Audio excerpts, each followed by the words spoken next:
khazanah nasional, ekosistem nasional, tetapi juga merupakan khazanah ekosistem antarabangsa.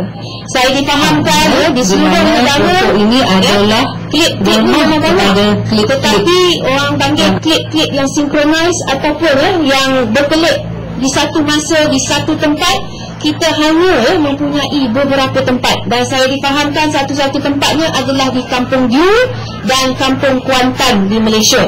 Selain daripada Malaysia, satu saja lagi, sebuah saja lagi negara yang ada, iaitu di USA, di Tennessee, ya Profesor.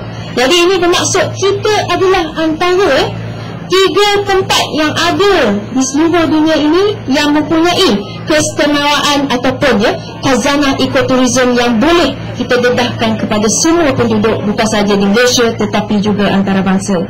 Kami daripada pihak Kerajaan Negeri Perak sentiasa mengalu-alukan usaha daripada mana-mana pihak daripada segi konservasi alam persekitaran yang sekaligus saya rasa dapat mematabatkan dan memperkasakan lagi produk-produk pelancongan khasnya di negeri Perak.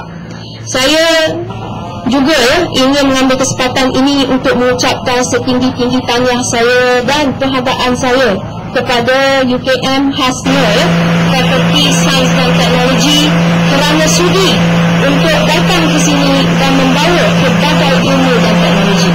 Selain itu, janganlah lupa untuk mencuba makanan terkenal yang ada di kawasan ini seperti mi udang, laksa dan cendol.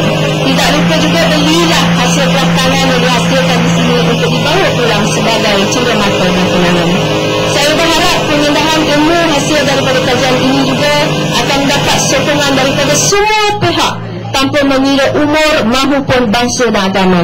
Saya percaya program ini akan mencapai objektifnya serta dapat memberi kesedaran kepada semua pihak, khususnya generasi muda, dalam memelihara klip-klip khazanah alam yang tidak ada.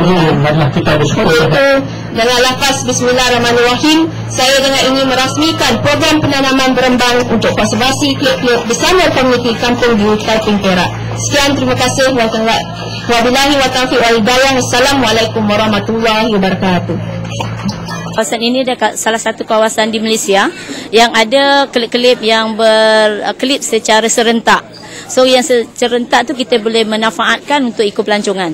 So benda ni saya rasa sangat penting bagi kita mengekalkan kestabilan semula jadi ya. Sebenarnya bukan saja klip-klip, tapi juga Rembang ni pun penting juga untuk habitat bagi kera. So saya rasa usaha macam ni perlu diteruskan lagi lah. Untuk kita menjaga alam sekitar lah. Di samping itu kita menggalakkan juga penduduk-penduduk di sekitar Perak, dan di samping itu kita menggalakkan juga pelajar dan golongan-golongan yang muda lah untuk kita sekali ikuti program ni melibatkan penjagaan alam sekitar.